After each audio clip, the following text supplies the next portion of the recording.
ओम श्री सद्गुरु चरणारविंदाभ्यां नमः। गुरुब्रह्मा गुरुविष्णु गुरुर्देवो महेश्वरः गुरु साक्षात् परं ब्रह्म तस्मै श्री गुरवे नमः। सदा शिवसमारंभां शंकराचार्यमध्यमाम् अस्मदाचार्यपर्यन्तां वन्दे गुरुपरम्परां।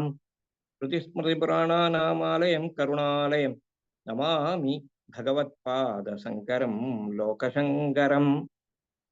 सर्वोपनिषदो गावो दोग्धा गोपालन्दनः पार्थो वत्ससुधे दुग्धं गीतामृतं महत् वसुदेवसुतं देवं कंसचाणूरमर्दनं देवकी परमानन्दम्।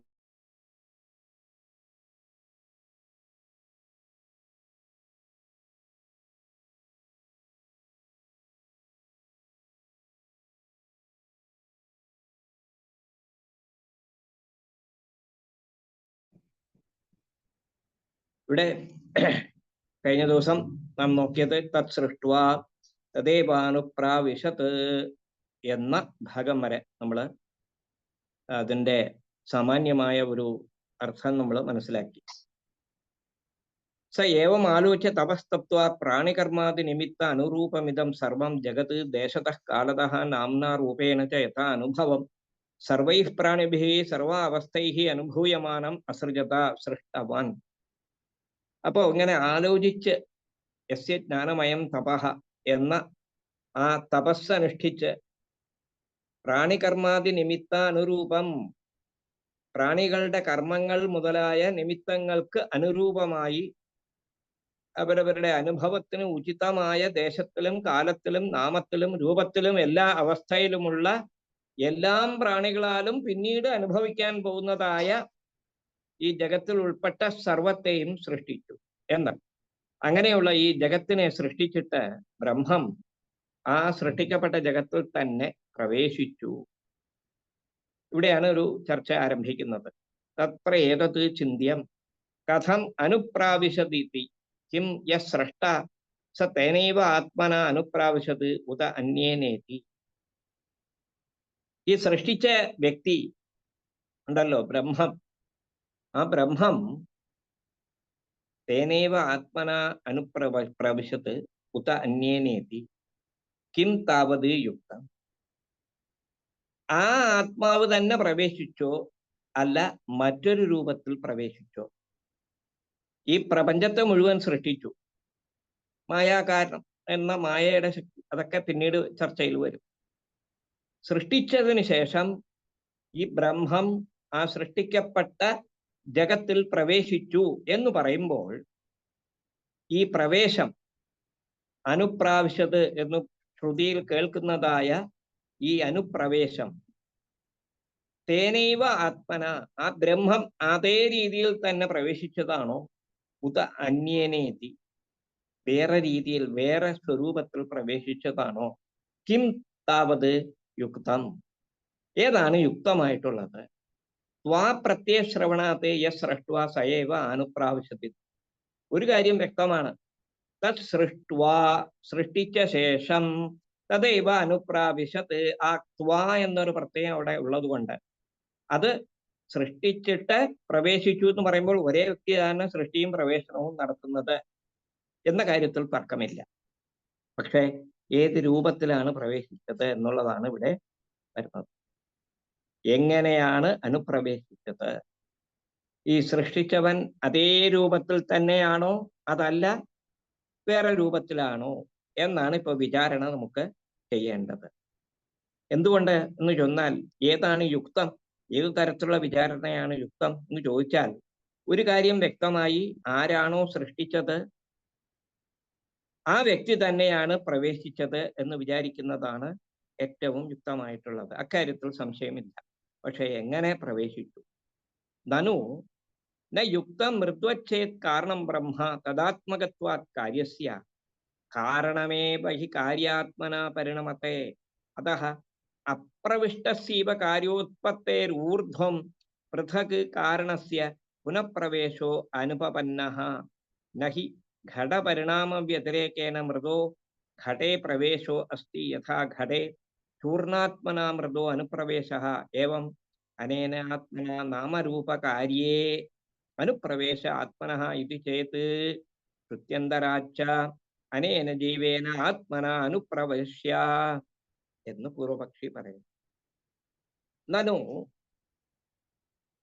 ഇത് സൃഷ്ടിച്ചതിന് ശേഷം സൃഷ്ടികർത്താവായ ആ ബ്രഹ്മം താൻ സൃഷ്ടിച്ച വസ്തുക്കളിൽ പ്രവേശിച്ചു എന്നുള്ളതിനെ ഒരു ഒരു ഒരു സാമാന്യമായ ഒരു അർത്ഥം നമുക്കിപ്പോൾ കിട്ടുന്നു.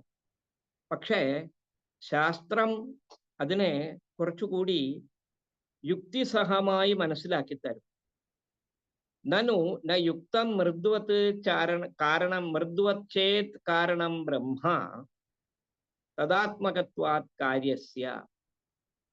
ഇപ്പോ ഒരു പൂർവപക്ഷി സംശയം ചോദിക്കുകയാണ്. ഇപ്പൊ സൃഷ്ടിച്ചവൻ തന്നെയാണ് അനുപ്രവേശിച്ചത് എന്ന് വിചാരിക്കുന്നത് യുക്തമല്ല എന്ന് പറയുന്നു. എങ്ങനെ? മൃദ്വത് ചേത് കാരണം ബ്രഹ്മ, ബ്രഹ്മം മൃത്യു പോലെ കാരണമാണെങ്കിൽ ഇവിടെ കാര്യം തദാത്മകത്വാത് കാര്യസ്യ കാരണമേവ ഹി കാര്യാത്മന പരിണമത്തെ. കാരണമാണല്ലോ കാര്യരൂപമായി പരിണമിക്കുന്നത്. എങ്ങനെ? മൃത്ത് ഘടമാകുന്നു. മൃത്ത് കാരണവും മണ്ണ് കാരണവും ഘടം കാര്യവസ്തുവുമാണ്. The cause and the effect. Cause എന്ന് പറയുന്നത് മണ്ണ്, ഘടം കാര്യവുമാണ്, ഇഫക്റ്റ്.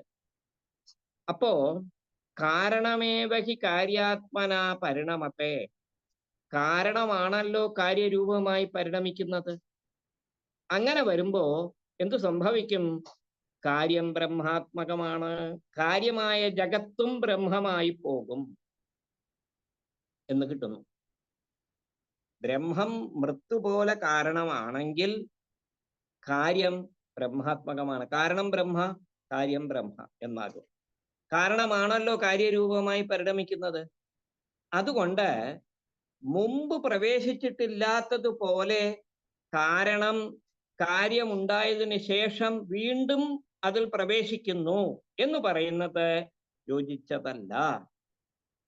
അതഃ അപ്രവിഷ്ടസ്യവ കാര്യോത്പത്തേരൂർധ്വം പൃഥക് കാരണസ്യ പുനഃപ്രവേശോ അനുപപന്നഃ. ഈ ദൃഷ്ടാന്തവുമായി ബന്ധപ്പെടുത്തിക്കൊണ്ട് പറയുകയാണ്. മൃത് ഘട ദൃഷ്ടാന്തവുമായി ബന്ധപ്പെടുത്തിക്കൊണ്ടുള്ളതായ ചോദ്യങ്ങളാണ് ഇതൊക്കെ. അപ്രവിഷ്ടസ്യവ കാര്യോത്പത്തേരേഹ ഊർധ്വം പൃഥക് കാരണസ്യ പുനഃപ്രവേശോ അനുപപന്നഃ. മുമ്പ് പ്രവേശിച്ചിട്ടില്ലാത്തതുപോലെ കാരണം കാര്യമുണ്ടായതിനു ശേഷം വീണ്ടും അതിൽ പ്രവേശിക്കുന്നു എന്ന് പറയുന്നത് യോജിച്ചതല്ല. എന്തുകൊണ്ട്?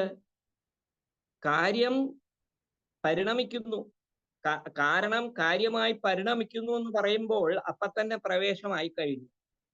സൃഷ്ടിച്ചതിന് ശേഷം പ്രവേശിക്കുന്നു എന്ന് പറഞ്ഞാൽ അതാണ് ഇവിടെ പറയുന്നത്. അതിനു മുമ്പ് പ്രവേശിച്ചിട്ടില്ലാത്തതുപോലെ കാരണം കാര്യമുണ്ടായതിനു ശേഷം പ്രവേശിക്കുന്നു എന്ന് പറയുന്നത് യോജിച്ചതല്ല. എന്നാൽ എങ്ങനെ? മൃത്ത് ഘടമായി പരിണമിക്കുന്നത് പോലെ ഘടത്തിൽ പ്രവേശിക്കുക എന്നുള്ളത് ഇല്ലല്ലോ.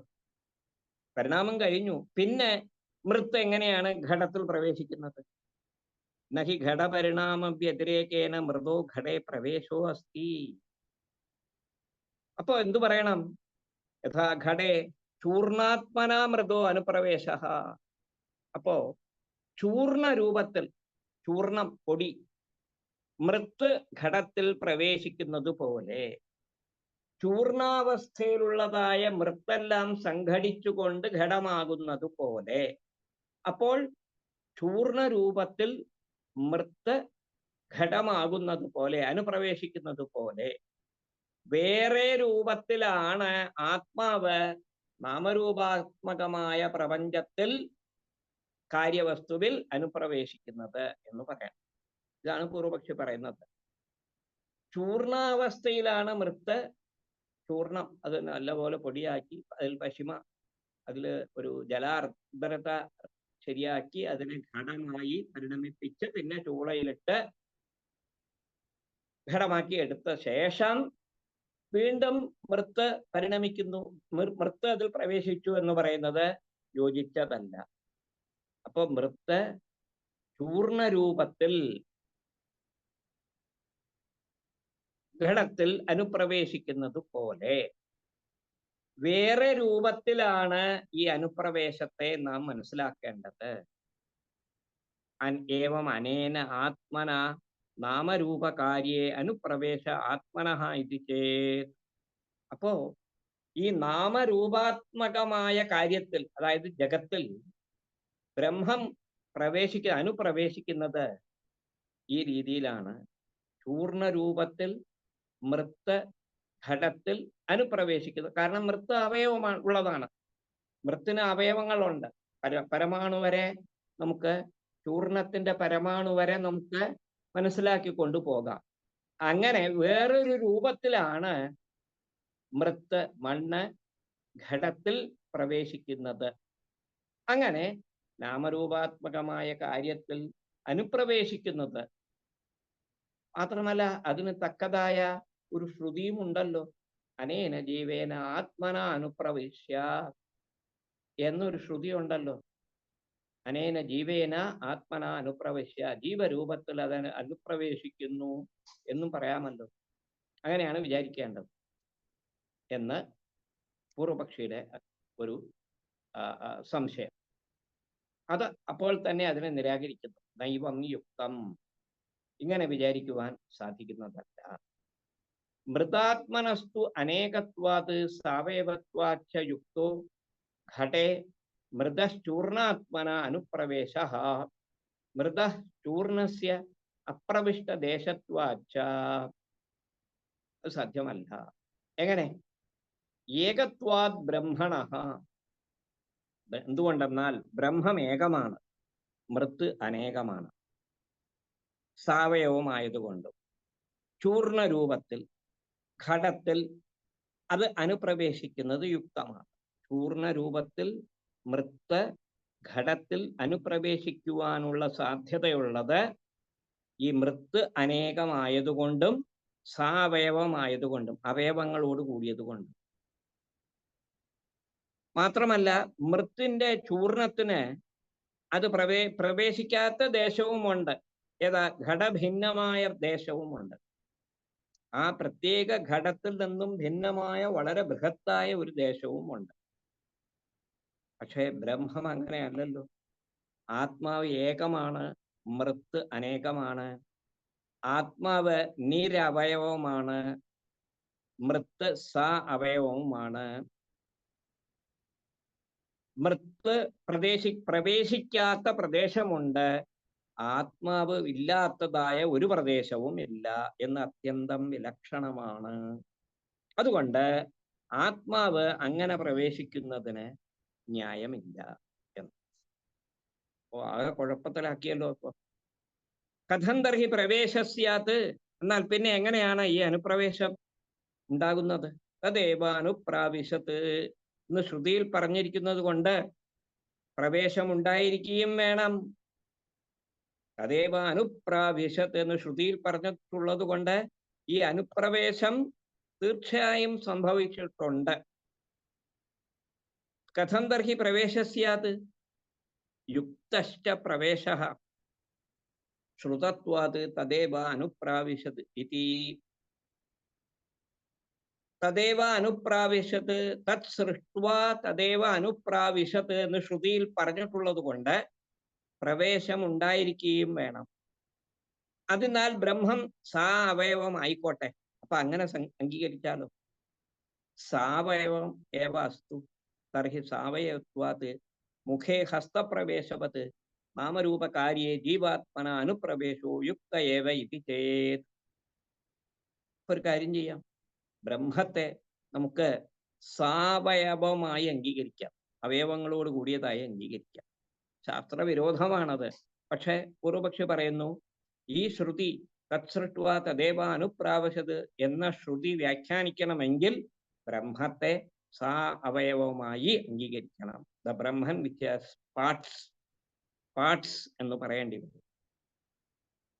അപ്പോ ഉദാഹരണം പറയാണ്, മുഖേ ഹസ്തപ്രവേശവത്ത്, നമ്മുടെ വായിൽ വിരൽ കിടക്കുന്നത് പോലെ.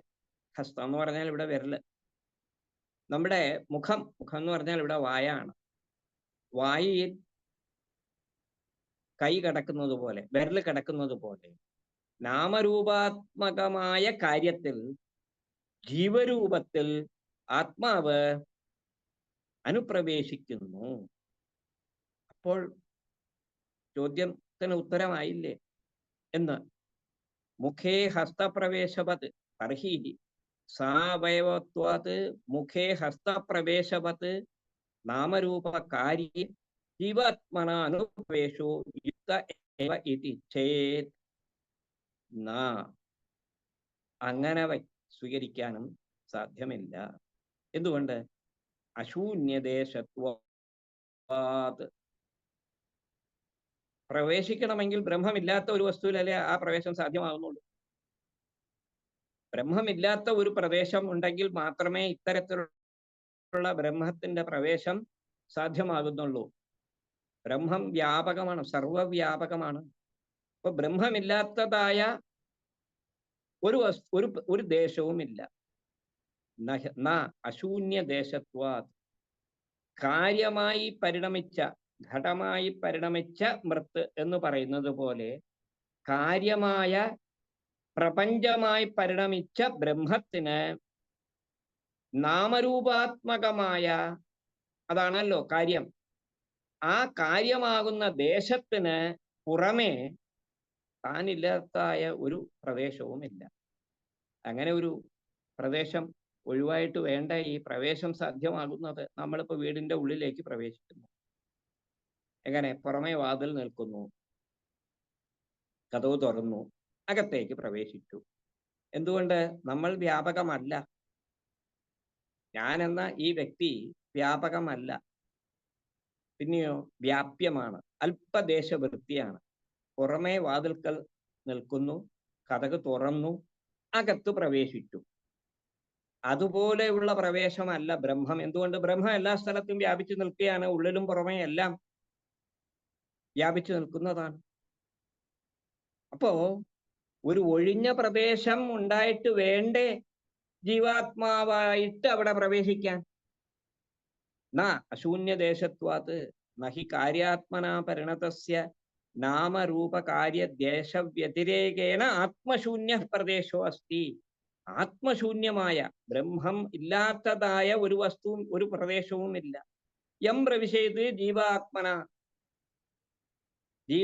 ജീവസ്വരൂപത്തിൽ, ജീവരൂപത്തിൽ ബ്രഹ്മം പ്രവേശിക്കുന്നത് ഈ രൂപത്തിലായിരിക്കണം. പക്ഷെ അങ്ങനെ അല്ല സംഭവിക്കുന്നത്. കാരണമേവ ചേത് പ്രവിശേത് ജീവാത്മത്വം ജഹ്യത്. യഥാ ഘടോ മൃത്പ്രവേശേ ഘടത്വം ജഹാതി തദേവ അനുപ്രാവശ്യതി ശ്രുതേർ ന കാരണ അനുപ്രവേശോ യുക്തഃ. അതായത് കാരണമേവ ചേത് പ്രവിശേത് ജീവാത്മത്വം ജഹ്യത്. കാരണം കാര്യത്തിൽ പ്രവേശിച്ചു എന്ന് പറഞ്ഞാൽ ജീവാത്മത്വം ജഹാതി, തൻ്റെ ആ ജീവാത്മാവ് എന്നുള്ള ഭാവം ഉപേക്ഷിക്കും. കാരണം ബ്രഹ്മമാണല്ലോ പ്രവേശിക്കുന്നത്. ഈ പ്രപഞ്ചത്തെ സൃഷ്ടിച്ച്, നാമരൂപാത്മകമായ പ്രപഞ്ചത്തെ സൃഷ്ടിച്ച് തൻ്റെ കാര്യമാക്കിക്കൊണ്ട് കാരണമായ ബ്രഹ്മം അതിൽ പ്രവേശിക്കുന്നു എന്ന് പറഞ്ഞാൽ ജീവാത്മത്വം ജഹാതി, തൻ്റെ ജീവാത്മത്വം, ജീവൻ എന്നുള്ള ആ ഭാവത്തെ ഉപേക്ഷിക്കും. യഥാ ഘടോ മൃത്പ്രവേശേ ഘടത്വം ജഹാതി എന്ന് അങ്ങനെ പറയുകയാണെങ്കിൽ, മൃത്തിൽ പ്രവേശിക്കുമ്പോൾ ഘടം എന്ന അവസ്ഥയെ ഉപേക്ഷിക്കുന്നത് പോലെ ജീവാത്മാവ് ജീവാത്മത്വത്തെ വെടിയും, ഉപേക്ഷിക്കും. എന്തുകൊണ്ടെന്ന് ചോദിച്ചാൽ, കാരണത്തിൽ കാര്യവിശേഷമായ ജീവാത്മാവ് പ്രവേശിക്കുന്നു എന്ന് പറയുന്നത് നാമരൂപാത്മകമായ പ്രപഞ്ചം കാരണമാണ്. എങ്ങനെ? ബ്രഹ്മമായതുകൊണ്ട്, ബ്രഹ്മത്തിന്റെ കാര്യമായതുകൊണ്ട്. കാര്യം കാരണം തമ്മിൽ ഭേദമില്ല. അപ്പൊ കാര്യവിശേഷമായ ജീവാത്മാവ് അതിൽ പ്രവേശിക്കുന്നു എന്ന് പറഞ്ഞാൽ അത് സാധ്യമാകുന്നതല്ല. വീണ്ടും കുഴപ്പം വരുന്നു. തത്സൃഷ്ട തദേവ അനുപ്രാവശ്യത് എന്നുള്ള ശ്രുതിക്ക് വിരുദ്ധവുമാണ്. അപ്പോ പൂർവപക്ഷി വീണ്ടും പറയുന്നു, കാര്യാന്തരമേവ സ്യാദിതി ചേത്. അപ്പോ തദേവ അനുപ്രാവശ്യത് എന്നതിന്റെ സാരം ശരി ഇങ്ങനെ പറഞ്ഞാലോ, തദേവ അനുപ്രാവശ്യത് അതഃ ജീവാത്മരൂപം കാര്യം നാമരൂപ പരിണതം കാര്യാന്തരമേവ ആപദ്യത്തെ ഇത് ചേത്. പൂർവപക്ഷം, അതായത് ജീവാത്മരൂപമായ കാര്യം, ജീവാത്മാവിന്റെ രൂപത്തിലുള്ളതായ കാര്യം നാമരൂപങ്ങളായി പരിണമിച്ച് വേറൊരു കാര്യമായി തന്നെ തീരുന്നു എന്നാണ്. അതുകൊണ്ട് ശ്രുതി വിരോധമില്ല എന്നാൽ പൂർവപക്ഷം പറഞ്ഞു. അപ്പോൾ എല്ലാം വ്യത്യസ്തമാണ്. ബ്രഹ്മം വേറെ, നാമരൂപാത്മകമായ പ്രപഞ്ചം വേറെ, ജീവാത്മാവ് വേറെ എന്ന് പറഞ്ഞു കഴിഞ്ഞാൽ പ്രശ്നമില്ല. ബ്രഹ്മം ജീവാത്മരൂപത്തിൽ താൻ തന്നെ സൃഷ്ടിച്ച പ്രപഞ്ചത്തിൽ പ്രവേശിച്ചു എന്നുള്ളത് സാധ്യമാണ്. വിരോധാത്, അങ്ങനെ ഒരു കാര്യം മറ്റൊരു കാര്യമായി തീരുന്നു എന്ന് പറയുന്നത് വിരുദ്ധമാണ്. ബ്രഹ്മം കാര്യമായ ജഗത്തായി പരിണമിച്ചു, എന്നിട്ട് വീണ്ടും അത് ജീവാത്മാവായി പരിണമിച്ചു എന്ന് പറയുന്നത് സാധ്യമല്ല. ഒരു കാര്യം മറ്റൊരു കാര്യമായി തീരുന്നു എന്ന് പറയുന്നത് വിരുദ്ധമാണ്. ഒരു ഘടം മറ്റൊരു ഘടമായി തീരാറില്ലല്ലോ, അങ്ങനെ കാണാറില്ലല്ലോ. അപ്പോ ശ്രുതി വിരോധം ഉണ്ട്. മാത്രമല്ല, അങ്ങനെ പറയുമ്പോൾ നാമരൂപാത്മകമായ കാര്യത്തിൽ നിന്ന് ജീവാത്മാവ് വേറെയാണെന്ന് ഉള്ളതിനെ അനുവദിക്കുന്ന ശ്രുതികൾക്കും വിരുദ്ധമാണ്. ശ്രദ്ധിക്കുക, ബ്രഹ്മം, ജീവാത്മാവ്, കാര്യമായ ജഗത്ത്, ഉണ്ടാക്കപ്പെടുന്ന ജഗത്ത്, ഇങ്ങനെ മൂന്നെണ്ണം ഉണ്ട്. ഒരു ത്രികോണം. ബ്രഹ്മം നേരിട്ട് പ്രവേശിക്കുന്നത് സാധ്യമല്ല. ജീവരൂപത്തിൽ പ്രവേശിച്ചു എന്ന് പറഞ്ഞാൽ ഈ പറയുന്ന കുഴപ്പം വരുന്നു. എന്താ കുഴപ്പം? ഒരു കാര്യം മറ്റൊരു കാര്യമായി തീരുന്നു എന്ന് പറയുന്നത്. അപ്പോ ഒരു ഘടം മറ്റൊരു ഘടമായി തീരാറില്ല. അതുപോലെ ജീവാത്മാവ് വീണ്ടും നാമരൂപാത്മകമായ ബ്രഹ്മം നാമരൂപാത്മകമായ ജഗത്തിനെ സൃഷ്ടിച്ചിട്ട് അതിൽ പ്രവേശിക്കുന്നതിന് വേണ്ടി മറ്റൊരു രൂപം സ്വീകരിച്ചു, ജീവാത്മാവ് എന്നുള്ള രൂപം സ്വീകരിച്ചു എന്ന് പറയുന്നതും ശ്രുതി വിരുദ്ധമാണ്. നഹി ഘടോ ഘടാന്തരം ആപദ്യത്തെ വ്യതിരേക ശ്രുതി വിരോധാച്ച. കാരണം ഇവ വ്യത്യസ്തമാണ്. നാമരൂപാത്മകമായ പ്രപഞ്ചത്തിൽ നിന്നും ജീവാത്മാവ് വ്യത്യസ്തമാണെന്ന് പറയുന്ന അനേകം ശ്രുതികളുമുണ്ട്. അതുകൊണ്ട് ജീവസ്യ നാമരൂപ കാര്യ വ്യതിരേക അനുവാദിന്യ ശ്രുതയ വിരുദ്ധേരന്. അങ്ങനെ പറയുമ്പോൾ ജീവാത്മാവ് നാമരൂപങ്ങളാകുന്ന കാര്യത്തിൽ നിന്നും വേറെയാണ് എന്നുള്ളതിനെ അനുവദിക്കുന്ന, സമ്മതിച്ചു തരുന്ന ശ്രുതികൾക്കും വിരുദ്ധമാണ്. അപ്പോ ജീവാത്മാരൂപമായ കാര്യം കാര്യാന്തരമായി തരുന്നു എന്നുള്ളത് കൊണ്ട് മോക്ഷം സംഭവിക്കുകയുമില്ല. മാത്രമല്ല, തദാപത്തൗ മോക്ഷ അസംഭവാച്ച. നഹി യതോ മുച്യമാനഃ തദേവ ആപദ്യത്തെ. ഏതിൽ നിന്നാണോ മുക്തനാകുന്നത് അത് തന്നെയായി തീരുമാറില്ല. അത് തന്നെയായി തീർത്തും മാറുന്നുമില്ല. ഇതുപോലെ നഹി ശൃംഖലാപത്തി ബദ്ധസ്യ തസ്കരാദേഹേ. ബദ്ധനായ ഒരു തസ്കരൻ, ഒരു കള്ളൻ ശൃംഖലയായി തീരുന്നില്ലല്ലോ. ബന്ധം, ശൃംഖല. ബദ്ധനായ തസ്കരൻ കള്ളനെ പിടികൂടി, എന്നിട്ട് കയ്യാമം വെച്ചു. കയ്യാമം വേറെ, തസ്കരൻ വേറെയാണ്. അതുപോലെ നാമരൂപാത്മകമായ പ്രപഞ്ചം വേറെ, ജീവാത്മാവ് വേറെ, ബ്രഹ്മം വേറെ. ബ്രഹ്മം കാരണം തൽക്കാലം മാറ്റിവെക്കാം. നാമരൂപാത്മകമായ പ്രപഞ്ചമായി ജീവൻ മാറുന്നു എന്ന് പറയുമ്പോൾ ഈ അപകടമാണ് വരുന്നത്. എന്താ? തസ്കരൻ, കള്ളനും ശൃംഖല രണ്ടും ഒന്നാണെന്ന് വരുന്നു. അങ്ങനെയാണോ അനുഭവത്തിലുള്ളത്? അല്ല. തഥാപത്തൗ മോക്ഷ അസംഭവാച്ച നഹി യതോ മുച്യമാനഃ തദേവ ആപദ്യത്തെ. ഏതിൽ നിന്നാണോ മുക്തനാകുന്നത് അത് തന്നെയായി തീരുന്നുമില്ല. യഥാ ബദ്ധസ്യ നഹി ശൃംഖലാപത്തി ബദ്ധസ്യ തസ്കരാദേഹേ. ബദ്ധനായ തസ്കരൻ, കള്ളൻ ഒരിക്കലും ശൃംഖലയായി തീരുന്നില്ല. അപ്പൊ നാമരൂപാത്മകമായ പ്രപഞ്ചമല്ല ജീവൻ, ജീവാത്മാവ് എന്ന് കിട്ടും. അപ്പൊ ഇത് ആകെ കുഴപ്പങ്ങളാണല്ലോ വീണ്ടും വീണ്ടും വരുന്നത്. ബാഹ്യ അന്തർഭേദേന പരിണതമിതി ചേത്ത്. പൂർവപക്ഷി വീണ്ടും പറയുന്നു, ശരിയാണ്, കാരണമായ ബ്രഹ്മം തന്നെ ശരീരാദിയായ ആധാരമായും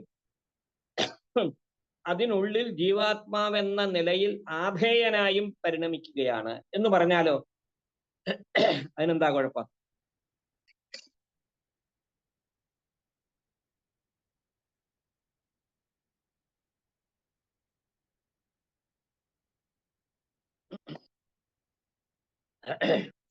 അപ്പൊ വേറൊരു രീതിയിൽ ഇതിനെ വ്യാഖ്യാനിക്കാം എന്ന് പൂർവപക്ഷി.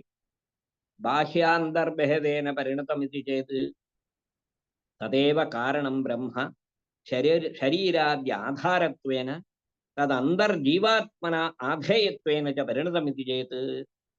അതായത് കാരണമായ ബ്രഹ്മം തന്നെ ശരീരാദികയ, അതായത് നാമരൂപാത്മകമായ ശരീരാദിയായ ആധാരമായും അതിനുള്ളിൽ ജീവാത്മാവ് എന്ന നിലയ്ക്ക് ആധേയമായും പരിണമിക്കുന്നു. ആധാരം, ആധേയം.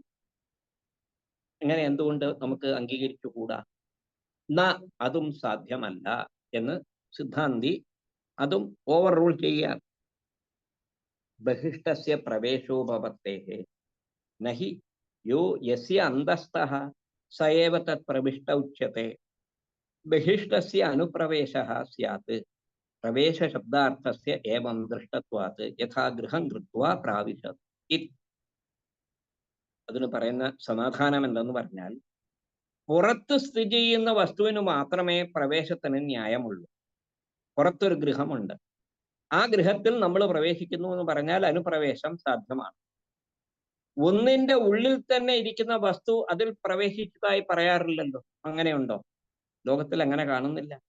ഗൃഹമുണ്ടാക്കി അതിൽ പ്രവേശിച്ചു എന്ന് മറ്റും പറയുന്ന ഇടത്താണ് ഈ പ്രവേശ ശബ്ദത്തിന്റെ അർത്ഥം ഇങ്ങനെയാണ് കാണുന്നത്. അപ്പോ പുറത്തുള്ള വസ്തുവിന് മാത്രമേ പ്രവേശം സാധ്യമാവുകയുള്ളൂ. ന ബഹിഷ്ടസ്യ പ്രവേശോപപത്തേഹേ ബഹിഷ്ടസ്യ ഏവ പ്രവേശ ഉപപത്തേഹേ നഹി യോ യസ്യ അന്തസ്ഥഃ സയേവ തത് പ്രവിഷ്ട ഉച്യത്തെ. ബഹിഷ്ടസ്യ അനുപ്രവേശസ്യ, ഉള്ളിലുള്ളവൻ തന്നെ അതിൽ തന്നെ വീണ്ടും അതിൽ പ്രവേശിച്ചു എന്ന് പറഞ്ഞാൽ അത് യുക്തിസഹമല്ലല്ലോ. ബഹിഷ്ടസ്യ ബഹിഹി യഹ സ്ഥിതഃ ബഹിഷ്ടഃ അനുപ്രവേശേ. ബഹിഷ്ടൻ, പുറത്തു നിൽക്കുന്നവൻ ഉള്ളിലേക്ക് പ്രവേശിച്ചു എന്ന് പറയുന്നതാണ് യുക്തതരമായിട്ടുള്ളത്. പ്രവേശ ശബ്ദാർത്ഥസ്യ ഏവം ദൃഷ്ടത്വാത്, പ്രവേശിക്കുന്നു എന്ന് പറയുന്നതിന് ഇങ്ങനെ അർത്ഥം കൽപ്പിക്കുന്നതാണ് ഉചിതം. യഥാ ഗൃഹം കൃത്വാ പ്രാവിശത്, ഗൃഹം ഉണ്ടാക്കി അതിൽ പ്രവേശിച്ചു എന്നു മറ്റും പറയുന്നിടത്ത് പ്രവേശത്തിന്റെ അർത്ഥം ഇങ്ങനെയാണ് കാണുന്നത്. അപ്പൊ പുറത്തുള്ള വസ്തുവിന് മാത്രമേ പ്രവേശം സംഭവിക്കൂ. പൂർവപക്ഷി വിടുന്നില്ല. വീണ്ടും ജലസൂര്യകാദി പ്രതിബിംബവത് പ്രവേശസ്യാദിതി ചേത്. ജലത്തിൽ സൂര്യാദികളുടെ പ്രതിബിംബങ്ങൾക്ക് പ്രവേശം ഉണ്ടാകുന്നുണ്ടല്ലോ, കുളത്തിലോ ജലാശയങ്ങളിലും. എന്തിനേറെ നമ്മുടെ വീട്ടിൽ കിണറിലും അല്ലെങ്കിൽ ഒരു വലിയ തൊട്ടിയിൽ പാത്രം സംഭരിച്ചു വെച്ചാൽ, വെള്ളം സംഭരിച്ചു വെച്ചാൽ അതിലും സൂര്യന്റെ പ്രവേശം കാണുന്നുണ്ട്, പ്രതിബിംബം കാണുന്നുണ്ടല്ലോ. അങ്ങനെ പറഞ്ഞാലോ, ജലത്തിൽ സൂര്യാദികളുടെ പ്രതിബിംബങ്ങൾ ജലസൂര്യകാദി പ്രതിബിംബവത് പ്രവേശസ്യാത് ഇതി ചേത്. അങ്ങനെ പ്രവേശം ഉണ്ടാകുന്നു എന്ന് പറഞ്ഞാലോ, അങ്ങനെ പറയാനും പാടില്ല. എന്തുകൊണ്ട്? അപരിച്ഛിന്നത്വാത് അമൂർത്തത്വാച്ച. ബ്രഹ്മം അപരിച്ഛിന്നമാണ്, അമൂർത്തവുമാണ്. സൂര്യാദികളെപ്പോലെ പരിച്ഛിന്നവും മൂർത്തവുമായ ഒന്നിന് തെളിവുള്ള സ്വഭാവത്തോടു കൂടിയ ജലം മുതലായവയിൽ പ്രതിബിംബം സാധ്യമാണ്. ശ്രദ്ധിക്കുക, പരിച്ഛിന്നസ്യ മൂർത്തസ്യ അന്യസ്യ അന്യത്ര പ്രസാദ സ്വഭാവകേ ജലാദൗ. പ്രസാദ സ്വഭാവം എന്ന് പറഞ്ഞാൽ തെളിമയുള്ള ജലം, നല്ല തെളിഞ്ഞുള്ള നീര്. അതിൽ സൂര്യകാതി പ്രതിബിംബോദയസ്യാത്, സൂര്യൻ മുതലായവയുടെ പ്രതിബിംബം സാധ്യമാണ്. നതു ആത്മനഃ അമൂർത്തത്വാ, ആത്മാവ് പ്രവേശിച്ചു എന്ന് പറഞ്ഞാൽ ആത്മാവ് അമൂർത്തമാണ്. ആകാശാദി കാരണസ്യ ആത്മനഃ വ്യാപകത്വാത്, ആത്മാവ് സർവവ്യാപിയുമാണ്. തദ് വിപ്രകൃഷ്ടദേശ പ്രതിബിംബ ധാര വസ്തുന്തരാഭാവാച്ച, തദ് വിപ്രകൃഷ്ടദേശ പ്രതിബിംബ ആധാര വസ്തുന്തരാഭാവാച്ച പ്രതിബിംബവത് പ്രവേശോ നയുക്തഃ. ആത്മാവ് അമൂർത്തമായതുകൊണ്ട് അതിന് പ്രതിബിംബം ഉണ്ടാവുകയില്ല. ആദ്യം ശ്രദ്ധിക്കുക. മാത്രമല്ല, അതിൽ നിന്ന് അകലെ പ്രതിബിംബത്തിന് ആധാരമായ വേറൊരു വസ്തു ഇല്ലതാനും. ഈ സൂര്യൻ ജലത്തിൽ പ്രവേശിക്കുന്നു എന്ന് പറഞ്ഞാലുണ്ടല്ലോ, സൂര്യനും ഈ ജലവും ഇതും എല്ലാം ബ്രഹ്മമാണെങ്കിൽ ഇതെങ്ങനെയാണ് സാധിക്കുന്നത്? അതിനാൽ പ്രതിബിംബം പോലെ പ്രവേശിക്കുന്നു എന്ന് പറയുന്നതും യുക്തമല്ല. ഏവം തർഹി നൈവാസ്തി പ്രവേശഃ നച ഗത്യന്തരമുപാലമാമഹേ തദൈവാനുപ്രാവസിത് ശ്രുതേഹേ. അപ്പൊ ഒരു കാര്യം ചെയ്യാം, ഈ ശ്രുതി വേണ്ടെന്ന് വെക്കാം. തത് സൃഷ്ട്വാ തദൈവാനുപ്രാവിശത്, ഇതം സർവം അസൃജത എന്ന് മാത്രം അംഗീകരിക്കാം. ഇതിനെ മുഴുവൻ സൃഷ്ടിച്ചു എന്ന് പറഞ്ഞ് വെറുതെ പറഞ്ഞുകൊണ്ട് പോകാം. തത് സൃഷ്ട്വാ തദൈവാനുപ്രാവിശത് എന്ന ഈ ശ്രുതിക്ക് ഗത്യന്തരമുപാലഭാമഹേ, വേറെ ഗതിയൊന്നുമില്ല. അപ്പൊ നൈവാസ്തി പ്രവേശ, നമുക്ക് പ്രവേശം വേണ്ട. ശ്രുതിശ്ച നോ അതീന്ദ്ര വിഷയേ വിജ്ഞാനോത്പത്തൗ നിമിത്തം നച അസ്മാദ് വാക്യാത് യത്നമതാമപി വിജ്ഞാനമുത്പദ്യത്തെ ഹന്ത തർഹി അനർത്ഥകത്വാത് അപോഹ്യമേതത് വാക്യം തത് സൃഷ്ട്വാ തദേവ അനുപ്രാവിശത്. ഇപ്പൊ പൂർവപക്ഷം പറയുന്നു, ഇങ്ങനെയാണെങ്കിൽ പ്രവേശമില്ലെന്ന് വയ്ക്കുവാനല്ലാതെ വേറെ നിവൃത്തിയൊന്നും കാണുന്നില്ല. തദേവ അനുപ്രാവിശത് എന്നാണല്ലോ ശ്രുതി. ശ്രുതി എപ്പോഴാണ് ശ്രുതി പ്രവർത്തിക്കുന്നത്? അതീന്ദ്രിയ വിഷയങ്ങളിൽ നമുക്ക് വിജ്ഞാനം നൽകുന്നതാണ് ശ്രുതി. അത് ഉറപ്പിച്ചിട്ടുള്ളതാണ്. അതീന്ദ്രിയമായ വിഷയങ്ങൾ, നമുക്ക് നമ്മുടെ ഇന്ദ്രിയങ്ങൾ കൊണ്ട് മനസ്സിലാക്കാത്ത കാര്യങ്ങളിലാണ് ശ്രുതി പ്രവർത്തിച്ച് മനസ്സിലാക്കി തരുന്നത്. എന്നാൽ ഈ വാക്യത്തിൽ നിന്ന് എത്ര യത്നിച്ചാലും എത്ര പ്രയത്നിച്ചാലും നമുക്ക് ഒരു വിജ്ഞാനം ഉണ്ടാകുന്നതല്ല, അർത്ഥജ്ഞാനം കിട്ടുന്നതല്ല. അപ്പൊ അനർത്ഥകമായതുകൊണ്ട് തത് സൃഷ്ട്വാ തദേവ അനുപ്രാവിശത് എന്ന വാക്യം തള്ളിക്കളയാനേ നിവൃത്തിയുള്ളൂ എന്ന് പൂർവപക്ഷി. അത് ശരി. അപ്പോ വേദവാക്യങ്ങൾക്ക് നിങ്ങൾക്ക് അർത്ഥം പറയാൻ കഴിയുന്നില്ലെങ്കിൽ അതിനെ ഉപേക്ഷിക്കുക എന്നുള്ളതാണോ? അതാണോ? ന അന്യാർത്ഥത്വാത് തത് സൃഷ്ട്വാ തദേവ അനുപ്രാവശ്യത എന്നതുള്ളതിന് അർത്ഥം മറ്റൊന്നാണ്. അപ്പോ ഇതിനർത്ഥം വേറെ ഒന്നാണ്. കിമർത്ഥം അസ്ഥാനെ ചർച്ച പ്രകൃതോ ഹി അന്യോ വിവക്ഷതോ അസ്യ വാക്യാർത്ഥഃ അസ്തി സ മർത്തവ്യഃ. അത് വേറൊരു രൂപത്തിലാണ് ഇതിനർത്ഥം നൽകേണ്ടത്. എങ്ങനെ എന്നുള്ളത് അടുത്ത വരികളിലൂടെ മനസ്സിലാക്കി തരും. ആ ഒരു ചർച്ച നമുക്ക് നാളെ തുടരാം. ഇന്നത്തെ സത്സംഗം ഇതോടുകൂടി നമുക്ക് സമാപിപ്പിക്കാം. സർവേ ജന സുഖിനോ ഭവന്തു.